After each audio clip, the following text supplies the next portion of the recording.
ജ്യോതിഷ ഹസ്തരേഖ സംബന്ധമായ ഈ എളിയ വീഡിയോയിലേക്ക് എല്ലാവർക്കും സ്വാഗതം. ഇന്ന് പറയാൻ പോകുന്നത്, ഈ പറയുന്ന ഒരു സംഖ്യ എഴുതി നിങ്ങളുടെ പേഴ്സിൽ വെച്ചാൽ പണത്തിനൊരിക്കലും ബുദ്ധിമുട്ട് വരികയില്ല. ദിവസവും പണം വന്നുകൊണ്ടേയിരിക്കും. ചെയ്തു നോക്കുക. നിങ്ങൾ എന്തായാലും ചെയ്തു നോക്കുന്നതുകൊണ്ട് മുടക്കൊന്നുമില്ലല്ലോ. അപ്പോൾ മനസ്സിലാവും. കാരണം ഈ കാര്യം ഞാൻ ഇന്ന് പറഞ്ഞുതരാൻ കാര്യം, ഞാനിന്ന് 1-ാം തീയതി അടുത്തുള്ള ക്ഷേത്രത്തിൽ പോയി. അവിടെ ചെന്നപ്പം അവിടുത്തെ തിരുമേനി എന്നെ വിളിച്ചു നിർത്തി ഒരു കാര്യം പറഞ്ഞു. അപ്പോൾ അതെന്ത് കാര്യമാണെന്ന് ഞാൻ പറയാം. ഈ സംഖ്യയുമായി ബന്ധപ്പെട്ട കാര്യമാണ്. അപ്പോൾ ആ തിരുമേനിക്ക് ഒരു സാമ്പത്തികമായി വലിയൊരു ബുദ്ധിമുട്ടുകൾ വന്നപ്പം അദ്ദേഹം എന്നോട് ചോദിച്ചെന്നെങ്കിലും ഒരു മാർഗം പറഞ്ഞുതരാമെന്ന് ചോദിച്ചപ്പോൾ അന്ന് ഞാൻ ഇദ്ദേഹത്തിന് ഈ ഒരു സംഖ്യ എഴുതി വെക്കുന്ന ഒരു രഹസ്യം പറഞ്ഞു കൊടുത്തായിരുന്നു. അപ്പോൾ അദ്ദേഹം പേഴ്സിനകത്ത് അങ്ങനെ സംഖ്യ എഴുതി വെച്ച് കഴിഞ്ഞ് ഇന്ന് ഞാൻ അദ്ദേഹത്തെ കാണുമ്പോൾ അദ്ദേഹം എന്നോട് പറഞ്ഞു, ആ പേഴ്സിനകത്ത് ആ സംഖ്യ എഴുതി വെച്ച് പിന്നെ എനിക്കത് ഫലിച്ചു. വളരെ ഒരു സാമ്പത്തികം എനിക്ക് വന്നു. സന്തോഷത്തോടെ പറയുകയാണ്. ഭഗവാന്റെ മുന്നേ എന്നാണ് പറയുന്നത്. അപ്പം ഞാൻ വിചാരിച്ചു ഇത് നിങ്ങൾക്ക് വീഡിയോ എല്ലാവർക്കും കൂടെ പറഞ്ഞു തന്നേക്കാം. കാരണം നിങ്ങൾക്ക് സ്വയം ചെയ്യാം. അപ്പോൾ അതെല്ലാം ഞാൻ പറഞ്ഞുതരാം. ഉറപ്പായിട്ടും ആ പേഴ്സിൽ പൈസ വെച്ചവർക്കൊക്കെ ഒരുപാട് അനുഭവങ്ങൾ ഉണ്ടായിട്ടുണ്ട്. അപ്പോൾ അതുകൊണ്ടാണ് ഞാൻ ഈ കാര്യം ഇപ്പോൾ പറഞ്ഞു തരാനുള്ള കാര്യം. ഇപ്പോൾ എല്ലാവരും ഈശ്വരൻ അനുഗ്രഹിക്കട്ടെ. ശിവകടാക്ഷം എല്ലാവർക്കും ഉണ്ടാകട്ടെ. എല്ലാവരും വീട്ടമ്മമാർക്കാണേലും പേഴ്സിൽ വെക്കാം, പിന്നെ വീട്ടിൽ വെക്കാം, ബിസിനസ് ഉള്ളവർക്ക് അവരുടെ സ്ഥാപനത്തിൽ വെക്കാം.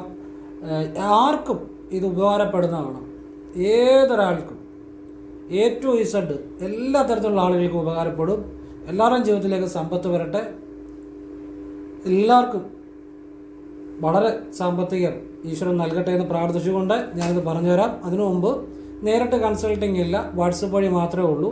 ഞാൻ സംഖ്യാജ്യോതിഷം, ഹസ്തരേഖ, ഗ്രഹനില ഇതൊക്കെയാണ് വിശകലനം ചെയ്യുന്നത്. അപ്പോൾ ചെയ്യാൻ താല്പര്യമുള്ളവർ വാട്സപ്പിൽ ഇടുക. അപ്പോൾ ഞാൻ ഫ്രീ ആകുമ്പോൾ റിപ്ലൈ തരും. ഇപ്പോൾ എല്ലാവരുടെയും എപ്പോഴും നോക്കാൻ പറ്റത്തില്ല, കാരണം എനിക്ക് സമയം കിട്ടാറില്ല. കിട്ടുമ്പോൾ റിപ്ലൈ തരും. എന്നിട്ട് മുൻഗണനാക്രമത്തിലായിരിക്കും വർക്ക് എടുക്കുന്നത്. എല്ലാവരെയും എടുക്കത്തില്ല, കുറച്ച് പേരുടെ ഉള്ളൂ, കാരണം ഒരുപാട് മെസ്സേജ് വരുന്നുണ്ട്. ശിവോഹം, ചിദാനന്ദ രൂപ ശിവോഹം. അപ്പോൾ നിങ്ങൾക്ക് മനസ്സിലാകാൻ വേണ്ടി ഞാനിത് ഒരു ചെറിയ വൈറ്റ് ബോർഡ് എഴുതി കാണിക്കാം. ഇതിന് ഇത്രയും മാത്രം മതി. നിങ്ങൾ ഡേറ്റ് ഓഫ് ബർത്ത്, ജനിച്ച തീയതിയും ജനിച്ച മാസവും ജനിച്ച വർഷവും നിങ്ങളുടെ ഇത്രയും മാത്രം മതി. ഇത് കണ്ടോ. ഇനി ഇപ്പോൾ ഒരാളുടെ 5/9/1985 ഈ ഡേറ്റ് ഓഫ് ബർത്ത് ഉള്ള ഒരാളുടെ നമ്മൾ കൂട്ടുന്നു. 5 + 9 + 1 + 9 + 8 + 5 37 കിട്ടുന്നു. 37. ഈ 37നെ ഏകസംഖ്യ ആക്കുമ്പോൾ 3 + 7 എത്ര കിട്ടി? 10. ഈ 10നെ വീണ്ടും ഏകസംഖ്യ ആക്കുമ്പോൾ 1 + 0 എത്ര കിട്ടി? 1. അപ്പോൾ ഈ 1 ഇദ്ദേഹത്തിൻ്റെ വിധിസംഖ്യ. ഇനിയും ഞാനൊരു സംഖ്യ സെലക്ട് ചെയ്യുന്നു, ഒരു 2 അക്ക സംഖ്യ സെലക്ട് ചെയ്യുന്നു. അതുകൊണ്ട് 23 എന്ന് പറഞ്ഞൊരു സംഖ്യ ഞാൻ സെലക്ട് ചെയ്യുന്നു. 23. അതിൻ്റെ കൂടെ ഞാൻ 20-ൽ കൂടുതൽ 25-ൽ കൂടുതലുള്ള ഏതെങ്കിലും സംഖ്യ കൂട്ടാം. ഞാനിപ്പോൾ ഒരു 36 കൂട്ടുന്നു. അതെനിക്ക് അനുസരിച്ച് അറേഞ്ച് ചെയ്യാം. ഈ 1 വരണമെന്നുള്ളതേ ഉള്ളൂ. ഇപ്പോൾ ഈ 36 കൂട്ടിയിട്ട് ഒരു സംഖ്യ കിട്ടുമല്ലോ. അപ്പോൾ 36 കൂട്ടിയിട്ട് ഒരു സംഖ്യ കിട്ടുമ്പോൾ എനിക്ക് എത്ര കിട്ടി? 59 കിട്ടി. 36 കൂട്ടുമ്പോൾ 59. അപ്പോൾ ആ 23-ന് കൂടെ 59 ചേർത്ത് എഴുതണം. എന്നിട്ട് ഇത് 4 കൂടെ കൂട്ടുമ്പോൾ 1 കിട്ടുന്നു എന്ന് നോക്കണം. ഇനി ആ 1 കിട്ടുന്നില്ലെങ്കിൽ 36 എന്നുള്ളത് ഈ 23-ൻ്റെ കൂട്ടത്തിൽ 26 കൂട്ടാം, 25 കൂട്ടാം, 26 കൂട്ടാം, 27 കൂട്ടാം, 28 കൂട്ടാം. ഇത് പലതും കൂട്ടി നോക്കുക. കൂട്ടി നോക്കിക്കഴിയുമ്പോൾ ഒരു 2 അക്കം കിട്ടുമല്ലോ. കിട്ടിക്കഴിഞ്ഞ് ഈ 23-ന് കൂടി ഈ 4 അക്കം കൂട്ടുമ്പോൾ 1 വരണം. അതിനനുസരിച്ച് നിങ്ങൾക്ക് എത്ര വേണേ 25-ന് മേൽ എത്ര വേണേലും സംഖ്യ കൂട്ടി നിങ്ങൾക്ക് സംഖ്യ കണ്ടെത്താം കേട്ടോ. ഇപ്പം ഞാൻ 23 എന്ന് പറഞ്ഞൊരു സംഖ്യയാണ് സെലക്ട് ചെയ്യുന്നത്. ഒരു 2 അക്ക സംഖ്യ സെലക്ട് ചെയ്തു. ഞാനൊരു 36 കൂട്ടി. 35 കൂട്ടിയപ്പോൾ ശരിയായില്ല, അതുകൊണ്ട് 36 കൂട്ടി. 25 തൊട്ട് ഏത് സംഖ്യയും കൂട്ടാം. അപ്പോൾ എത്ര കിട്ടി? 59 കിട്ടി. ആ 59 ഇതിൻ്റെ കൂടെ എഴുതി, കാരണം നമുക്ക് 4 അക്ക സംഖ്യ മതി. ഇനിയും ഈ 4 അക്കം തമ്മിൽ കൂട്ടുമ്പം 2 + 3 + 5 + 9 എത്ര കിട്ടി? 19. ഈ 19നെ ഏകസംഖ്യ ആക്കുമ്പം 1 + 9 എത്ര കിട്ടി? 10. അതിനെ വീണ്ടും ഏകസംഖ്യ ആക്കുമ്പോൾ 1 + 0 എത്ര കിട്ടി? 1. അപ്പം കണ്ടോ, ഈ വിജയസംഖ്യ 1 വന്നാൽ ഈ 4 അക്കം കൂട്ടുമ്പോൾ 1 വരണം. ആ രീതി നിങ്ങൾക്ക് അറേഞ്ച് ചെയ്യാം. എന്നിട്ട് ഞാൻ ഈ കണ്ടുപിടിച്ച 2359 എന്ന സംഖ്യ ഇതുപോലെ ചെമ്പോലയിൽ ഒരു ചതുരം വരച്ച് 4 സൈഡിലും ചതുരത്തോട് ചേർത്ത്, കണ്ടോ, ചതുരത്തോട് ചേർത്ത് വേണം 4 0 ഇട്ടിട്ട് മധ്യത്തിലായിട്ട് ഈ 4 അക്ക സംഖ്യ എഴുതുക. എന്നിട്ട് പേഴ്സി വെക്കുക. ഇത്രയേ ഉള്ളൂ. എന്നിട്ട് നിങ്ങൾ കടയിൽ നിന്നൊരു ചെമ്പോല മേടിക്കുക, ചെറിയൊരു ചെമ്പോല. ഇതിന് വലിയ പൈസയൊന്നും ആകത്തില്ല, ഒരു 100 രൂപ ഒക്കെ ആകത്തുള്ളൂ. ചെമ്പോല മേടിച്ചിട്ട്, ഇത് ചതുരത്തിലുള്ള, ഞാനിപ്പോൾ ഇത് മുറിച്ചതാണ്. അപ്പോൾ ഇതിൽ നിന്ന് നിങ്ങളൊരു ചതുരത്തിൽ കത്രിക കൊണ്ട് മുറിക്കുക. ഒരു പീസ് ചതുരത്തിൽ മുറിക്കുക, ചെറിയൊരു ചതുരത്തിൽ ഒരു ഇത്രയും കത്രിക കൊണ്ട് മുറിക്കുക. പേഴ്സി വെക്കാനും മാത്രം പാകത്തിൽ കത്രിക കൊണ്ട് മുറിക്കുക. മുറിച്ചിട്ട് ആ ചതുരത്തിൽ ആ ചതുരത്തിലുള്ള ചെമ്പോലയിൽ വരയ്ക്കേണ്ടത് ഞാൻ കാണിച്ചു തരാം. ഒരു ചതുരം വരയ്ക്കണം, നിങ്ങളെ കാണിച്ചു തരാം.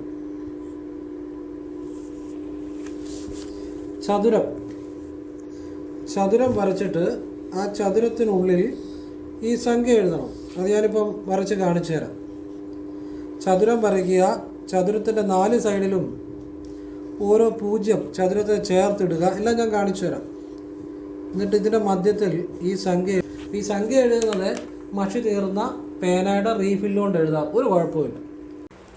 അപ്പോഴേ ഇതുപോലെ ഒരു ചെമ്പോല എടുത്ത് ചെമ്പോലയിൽ ഒരു ചതുരം വരച്ച് ആ ചതുരത്തിൻ്റെ 4 സൈഡുകളിലും ചതുരത്തോട് ചേർത്ത് 0 ഇട്ട ശേഷം 2359 എന്ന ആ സംഖ്യ ഈ ചെമ്പോലയുടെ ഈ ചതുരത്തിൻ്റെ മധ്യത്തിലായിട്ട് എഴുതി വെച്ച് ആ ചെമ്പോല പേഴ്സിനുള്ളിൽ വയ്ക്കുക. ഇങ്ങനെയാണ് ചെയ്യേണ്ടത്.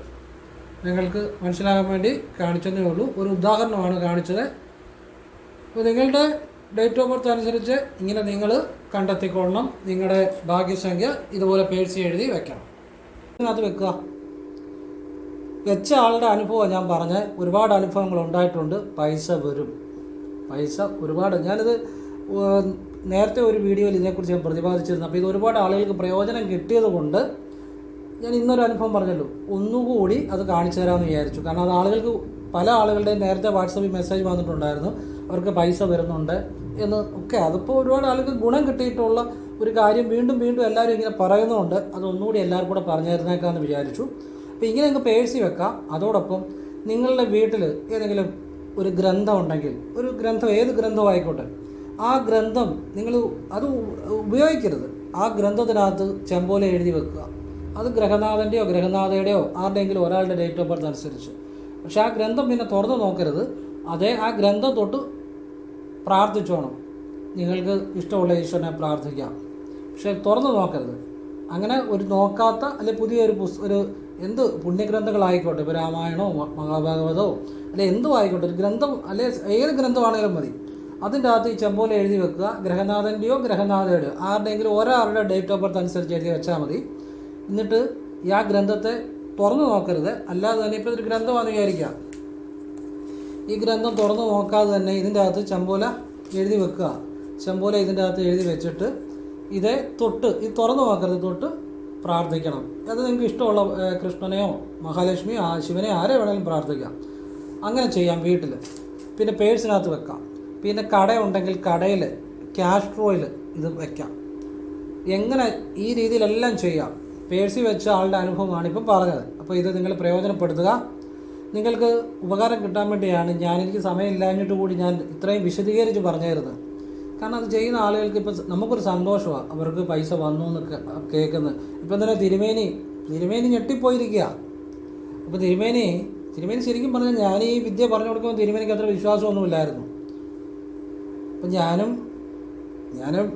വലിയ മസിൽ പിടിക്കാൻ പോയില്ല. ഞാൻ എൻ്റെ ഭാഗം ശരിക്കും പറഞ്ഞു കൊടുത്തു. പിന്നെ പുള്ളിക്ക് അത് പ്രയോജനപ്പെടണമെന്നുള്ള പ്രാർത്ഥന ഉണ്ടായിരുന്നു. ഞാൻ എന്നാലാകുന്നതിന് നല്ലതായിട്ട് പറഞ്ഞു കൊടുത്തു. പക്ഷേ പറഞ്ഞു കൊടുക്കുമ്പോഴെല്ലാം തിരുമേനിയുടെ മുഖത്തൊരു പ്രസാദമില്ലായിരുന്നു. മറ്റൊന്നും കണ്ടല്ല, പുള്ളിക്ക് സാമ്പത്തികമായ പ്രതിസന്ധി കൂടുതലായിരുന്നു. അപ്പോൾ ഇത് ശരിയാകുമോ എന്നൊരു സംശയം ഉണ്ടായിരുന്നു. പക്ഷേ എനിക്ക് സംശയമൊന്നുമില്ലായിരുന്നു. കാരണം അത് വിശ്വാസത്തോടെ ചെയ്താൽ ഫലം ഉണ്ടായ കാര്യമാണ്. പക്ഷേ പുള്ളിക്ക് അത് ഫലിച്ചു. പുള്ളി വളരെ സന്തോഷത്തിൽ സാമ്പത്തികം വന്നു എന്നൊക്കെ ഇങ്ങോട്ട് പറഞ്ഞെന്നു. അപ്പോൾ അത് നിങ്ങൾക്ക് പ്രയോജനം ചെയ്യുന്ന കാര്യമാണ് ഇത് ചെയ്യുക.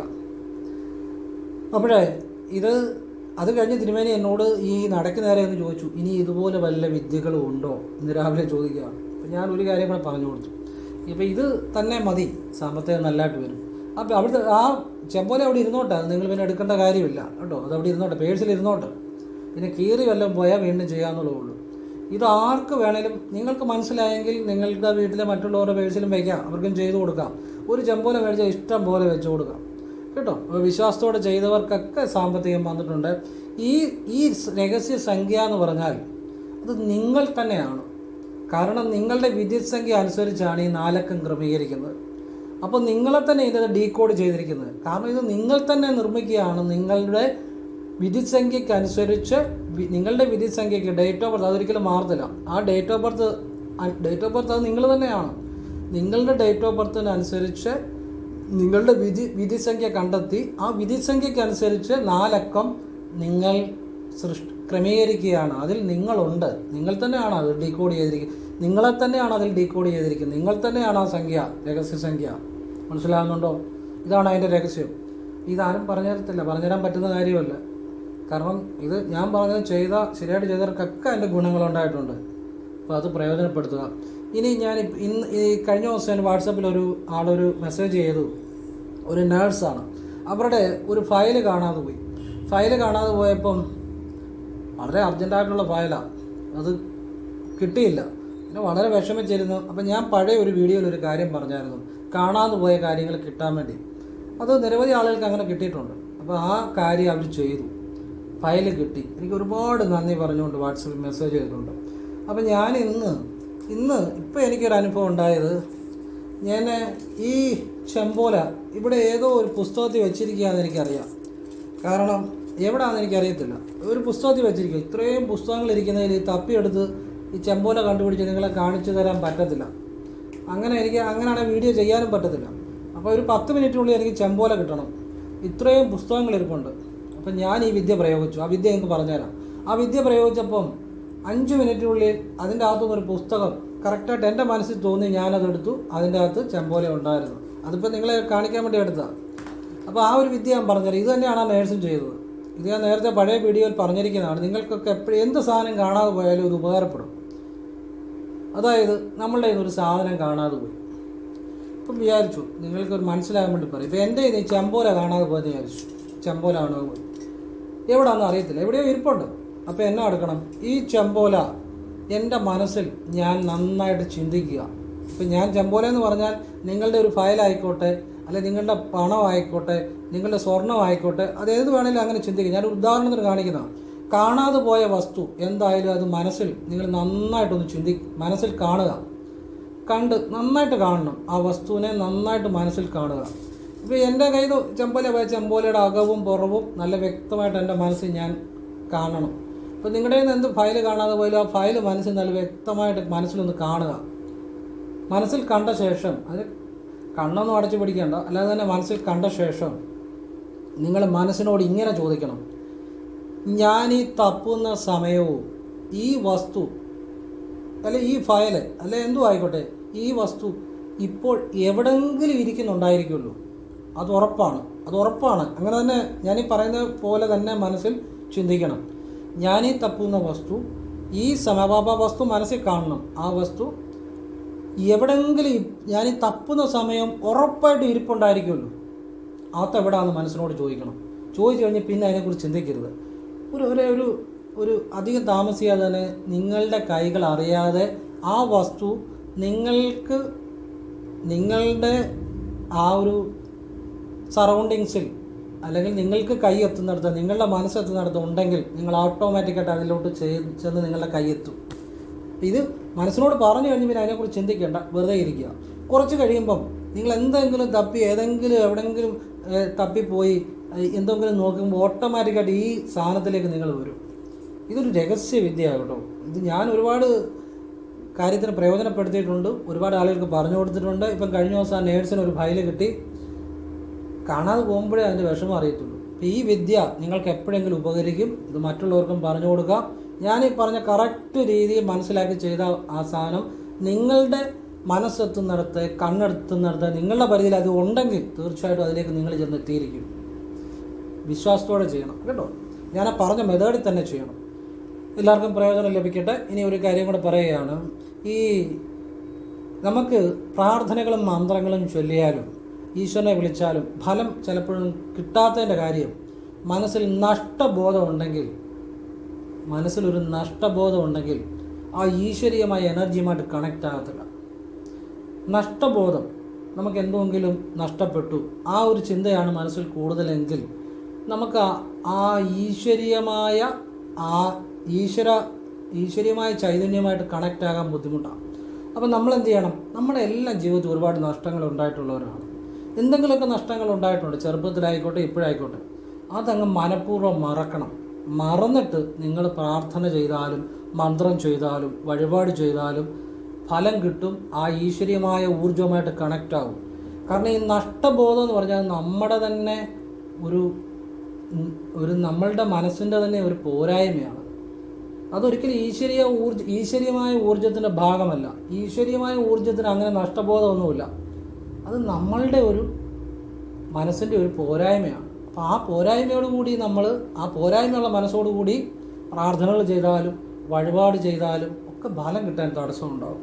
അപ്പോൾ മനസ്സിൽ എന്ത് നഷ്ടബോധം ഉണ്ടെങ്കിലും അത് മനസ്സിൽ നിന്ന് മനഃപൂർവ്വം മറന്നിട്ട് നിങ്ങൾ വഴിപാട് ചെയ്യുക, പ്രാർത്ഥിക്കുക. ഉറപ്പായിട്ടും ഫലം ലഭിക്കും.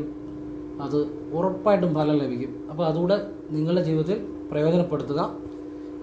എല്ലാവർക്കും ഈശ്വരൻ്റെ അനുഗ്രഹം ഉണ്ടാകട്ടെ എന്ന പ്രാർത്ഥനയോടെ ന പുണ്യ ന പാപ ന സൗഖ്യ ന ദുഃഖ ന മന്ത്രോ ന തീർത്ഥ ന വേദോ ന യജ്ഞ അഗംഭോജനം നൈവ ഭോജ്യം ന ഭോക്തോ ചിദാനന്ദരൂപ ശിവോഹം ശിവോഹം ചിദാനന്ദരൂപ ശിവോഹം ശിവോഹം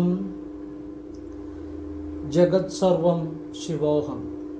ന പുണ്യ ന പാപ, ഞാൻ പുണ്യവുമല്ല പാപവുമല്ല. ന പുണ്യ ന പാപ ന കർമ്മ, ഞാൻ കർമ്മവുമല്ല. ന അകർമ്മ, ഞാൻ അകർമ്മവുമല്ല. ഞാൻ പ്രവൃത്തിയുമല്ല, പ്രവൃത്തി ഇല്ലായ്മയല്ല. ന പുണ്യ ന പാപ ന സൗഖ്യ, ഞാൻ സൗഖ്യം സുഖവുമല്ല. ന ദുഃഖ, ഞാൻ ദുഃഖവുമല്ല. ഞാൻ മന്ത്രവുമല്ല, ഞാൻ വേദവുമല്ല. ന മന്ത്രോ ന വേദോ ന യജ്ഞോ, ഞാൻ യജ്ഞവുമല്ല. അഹം ഭോജനം നൈവ ഭോജ്യം ന ഭോക്തോ, കഴിക്കുന്ന ഭക്ഷണമോ അത് കഴിക്കുന്ന ആളോ ഞാനല്ല. പിന്നെ ആരാണ് ഞാൻ? അഹം ഭോജനം നൈവ ഭോജ്യം ന ഭോക്തോ ചിദാനന്ദരൂപ ശിവോഹം ശിവോഹം. ചിദാനന്ദരൂപമായ ശിവോഹമാണ് ഞാൻ. ഞാൻ പുണ്യമല്ല, ഞാൻ പാപമല്ല. ഞാൻ സുഖമല്ല, ഞാൻ ദുഃഖമല്ല. ഞാൻ മന്ത്രമല്ല, ഞാൻ തീർത്ഥമല്ല. ഞാൻ വേദമല്ല, ഞാൻ യജ്ഞമല്ല. ഞാൻ കഴിക്കുന്ന ആഹാരവും കഴിക്കുന്ന ആളും ഞാനല്ല. അതായത് കഴിക്കപ്പെടുന്ന ആളും ആ കഴിക്കുന്ന വസ്തുവും കഴിക്കുന്ന ആഹാരം ഒന്നും ഞാനല്ല. കാരണം ഞാൻ ഇതിൻ്റെ എല്ലാം അപ്പുറത്തുള്ള ആ ബോധമാണ്. ആ ബോധമാണെന്ന് പറഞ്ഞാൽ അത് ശുദ്ധബോധമാണ്, അത് ശിവോഹമാണ്. ചിദാനന്ദരൂപ ശിവോഹം ശിവോഹം ജഗത് സർവം ശിവോഹം ശിവോഹം. ഇത് നിങ്ങൾ ജപിക്കുക. അപ്പോൾ ഇവിടെ നോക്കുക, ഇതിനകത്തൊക്കെ ഇതൊക്കെ ജപിക്കുമ്പോൾ ഭഗവാന്റെ വലിയ അനുഗ്രഹം കിട്ടും. കാരണം എന്താണെന്നറിയോ? ഇവിടെ ഒന്നും നഷ്ടബോധങ്ങളില്ല. കുറച്ച് മനസ്സിലായി? എല്ലാം ഞാൻ അതല്ല, ഞാൻ ഇതല്ല എന്നൊക്കെ, ഞാനൊന്നുമല്ല. ആ ഉള്ളിലുള്ള ശുദ്ധബോധമാണ്. അപ്പോൾ ആ ശുദ്ധബോധം എന്ന് പറയുന്നത് അതിന് നഷ്ടമില്ല, ലാഭവുമില്ല, ശുദ്ധിയില്ല, അശുദ്ധിയില്ല. അങ്ങനെയുള്ള ആ ശുദ്ധബോധം നിങ്ങളുടെ ഉള്ളിലെ ഈശ്വരീയതയിൽ എത്തണമെങ്കിൽ നിങ്ങളുടെ മനസ്സിലെ മനുഷ്യനാണ്. നഷ്ടങ്ങളുണ്ടായിട്ടുണ്ട്, തകർച്ചകളുണ്ടായിട്ടുണ്ട്. അതൊക്കെ മനസ്സിൽ നിന്ന് മനഃപൂർവ്വം മറക്കണം. എങ്കിലേ ആ ഈശ്വരബോധവുമായിട്ട് കണക്റ്റ് ആകത്തുള്ളൂ. അപ്പം ഞാനൊരു വഴി പറഞ്ഞതന്നെ ഉള്ളൂ. നിങ്ങളുടെ സൗകര്യം പോലെ ചെയ്യുക. ഒരു രഹസ്യമാണ് പറഞ്ഞതെന്ന്. നഷ്ടബോധം മനസ്സിൽ പാടില്ല. എങ്കിൽ മാത്രമേ നമുക്ക് ആ ശുദ്ധബോധമായിട്ട് കണക്റ്റ് ആകാൻ പറ്റത്തുള്ളൂ. ആ ശിവോഹം, ചിദാനന്ദരൂപ ശിവോഹം ശിവോഹം. ഇനി നിങ്ങൾക്ക് ഇത്രയും ജപിക്കാൻ അറിയത്തില്ല, കുളി കഴിഞ്ഞ് നിങ്ങൾ ചൊല്ലുന്ന മന്ത്രങ്ങളെല്ലാം ചൊല്ലിക്കഴിഞ്ഞ് ഒറ്റ വരി ജപിക്കുക. ചിദാനന്ദരൂപ ശിവോഹം ശിവോഹം. ഇത്രയും ജപിച്ചാൽ മതി. ഏതൊരു കാര്യം തുടങ്ങുന്നതിന് മുമ്പും ഇത് ജപിച്ചോളുക. എല്ലാം ഭഗവാൻ നടത്തി തന്നോളൂ. എല്ലാവരെയും ഈശ്വരൻ അനുഗ്രഹിക്കട്ടെ. ഓം കൃഷ്ണായ നമഃ. ശിവോഹം.